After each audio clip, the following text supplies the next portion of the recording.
Hey everyone, no funny intro this time. I'm just gonna explain what we're doing here. As of writing this video, I am in my second year of studying art history.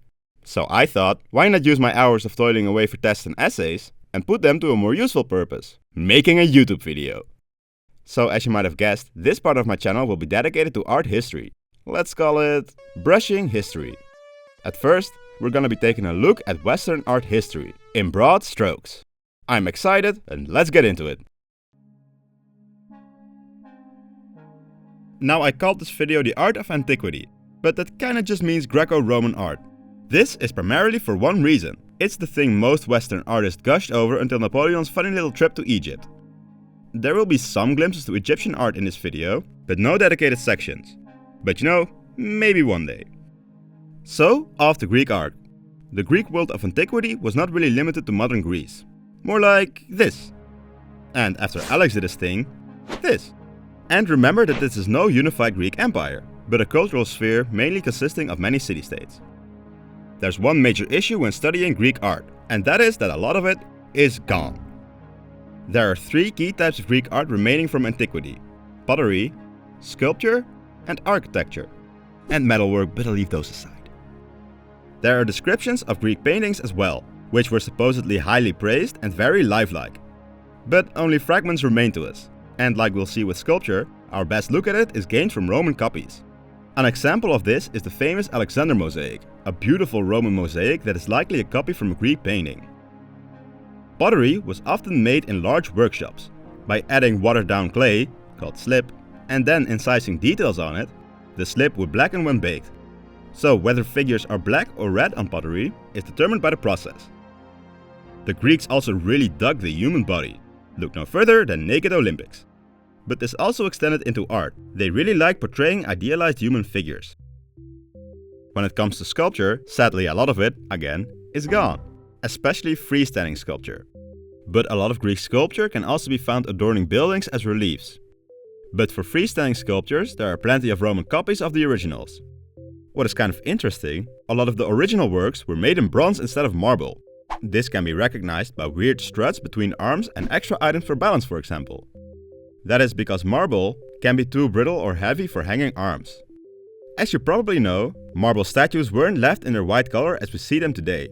In antiquity, these bad boys were actually painted. In Greek sculptural history, there were three broad phases: the Archaic, Classical, and Hellenistic phase. The earliest phase, Archaic, bears a lot of resemblance to Egyptian sculpture, but it takes steps to appear more alive in their pose. A trend that gets only more prominent from here on out. Because when we get to the classical period, we get statues that appear even more lifelike. Here we can see the development of a pose we haven't seen the last of, the contrapposto. It abandons a stilted stance by shifting their weight on one leg and doing a naughty little hip thrust. These statues look quite convincingly human. Then for the Hellenistic period, here we go wild with implied movement. These sculptures take on limb-twisting poses. A lot of them almost look like a still frame. These works conveyed such a neat vision of implied movement and drama that it would inspire both Roman and Renaissance artists to either copy them or be inspired by them. But like, look at them and tell me they weren't correct to be into it. Anyway, I've talked a bit more about sculpture, because unlike Greek pottery and painting, they would go on to have the heaviest impact on Western art history. Not to say that architecture didn't, but I'm gonna give that its own section. But first, we'll see how we get from Greece to Rome.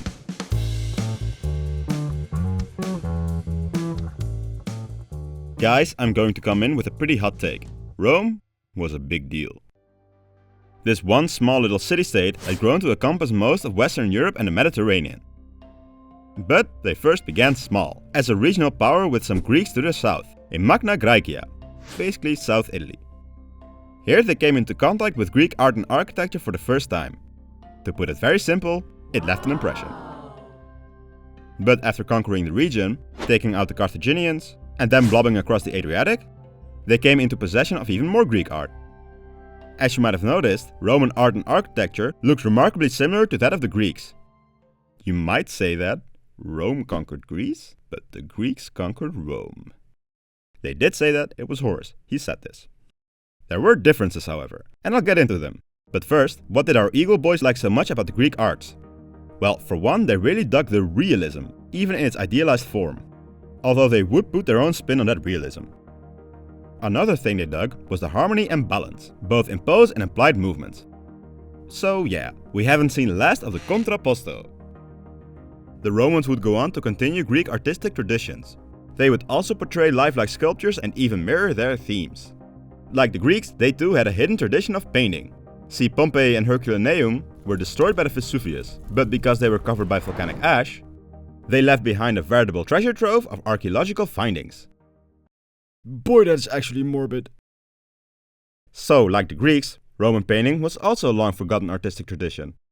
I mean, they really just sloppily copied the Greek homework. Gods, art, buildings, just very poorly covered up. Anywho, the Romans also painted a lot on wooden panels, but these are all lost to time. Something they didn't copy was that idealized appearance. They chose to confidently display physical imperfections, reflecting how someone really looked. Warts, big noses, wrinkles and all.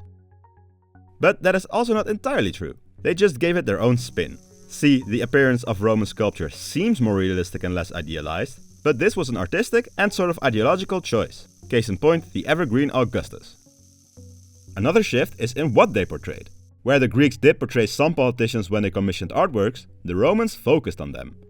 A lot of sculptures were made of old wrinkly politicians. This is because older people were seen as wise and experienced. Which brings us to the next part.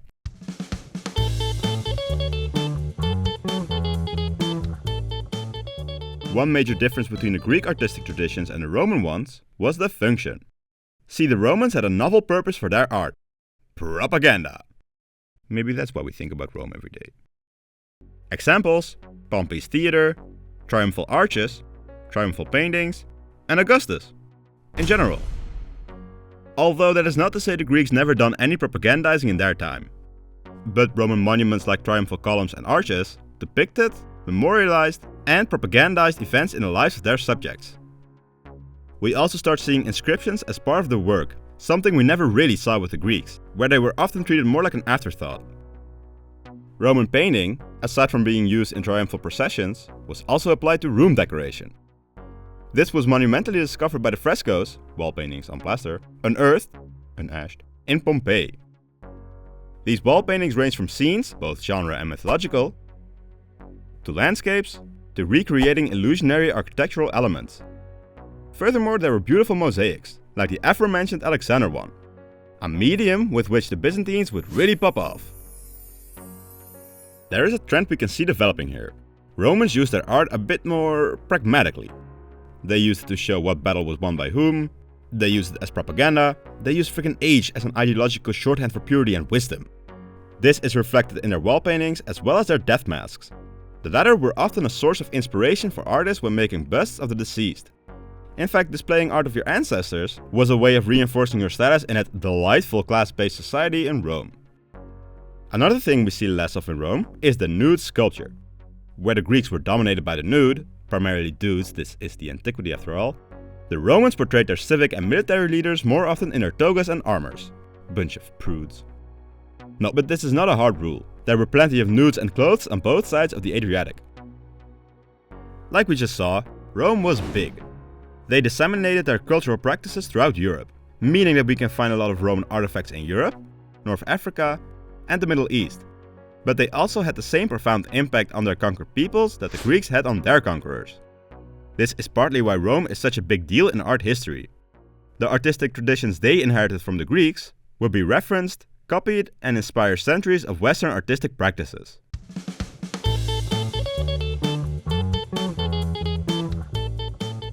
To round off the day, I'd like to talk about Greco-Roman architecture because I'm into architecture. I think it's neat.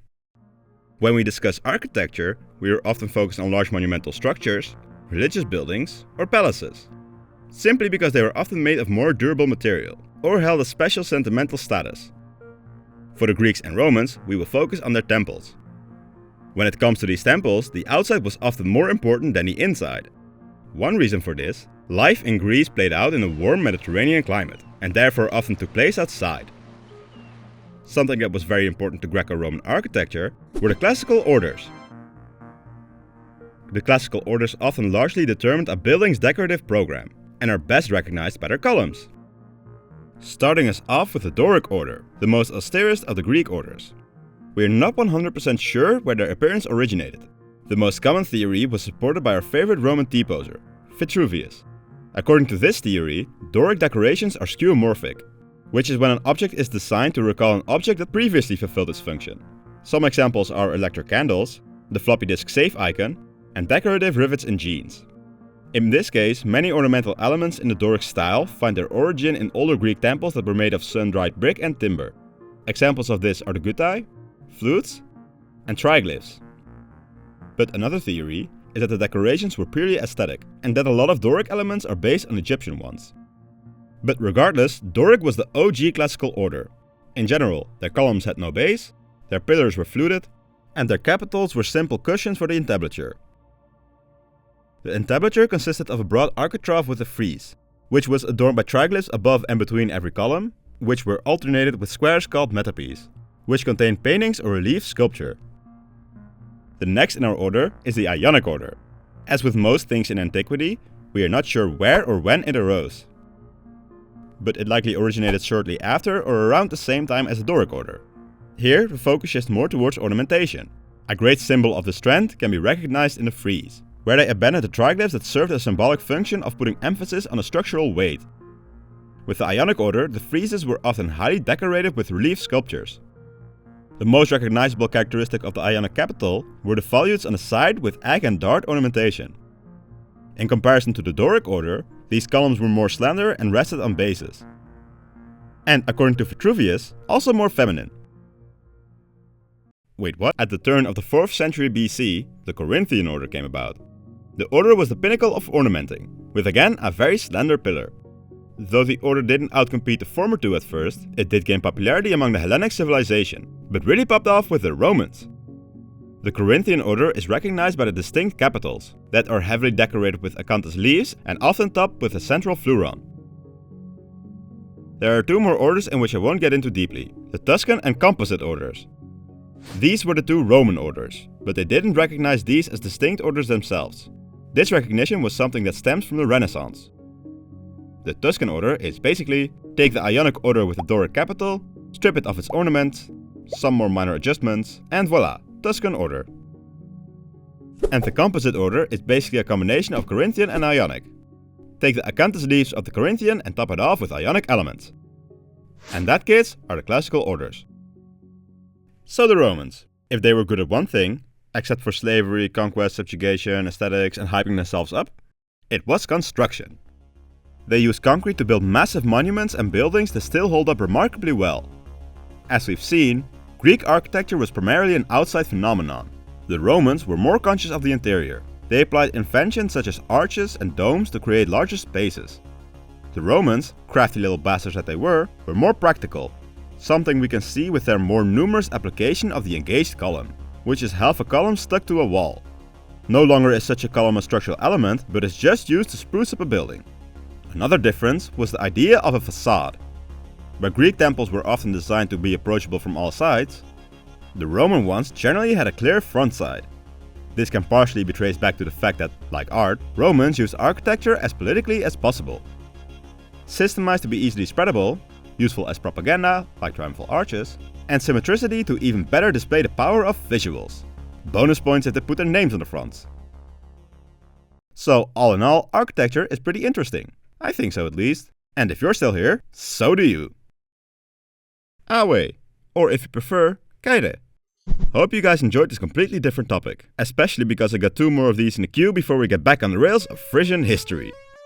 It was also different than my usual videos, relying less on animation and more on artworks and buildings for visuals. I went more in depth on certain aspects than others, and actually almost everything we discussed today can ostensibly be its own little video, and maybe someday they will be. Next time we'll get into early Christian art. But for now I hope you had a good time listening to me info dump about the classical orders. Anyway, if you enjoyed this video and now truly feel Greco-Romo, then don't forget to leave a like, comment, and press the subscribe button. If you want to be notified when the next video is uploaded, then don't forget to click the bell icon. Have a good one and see you all next time.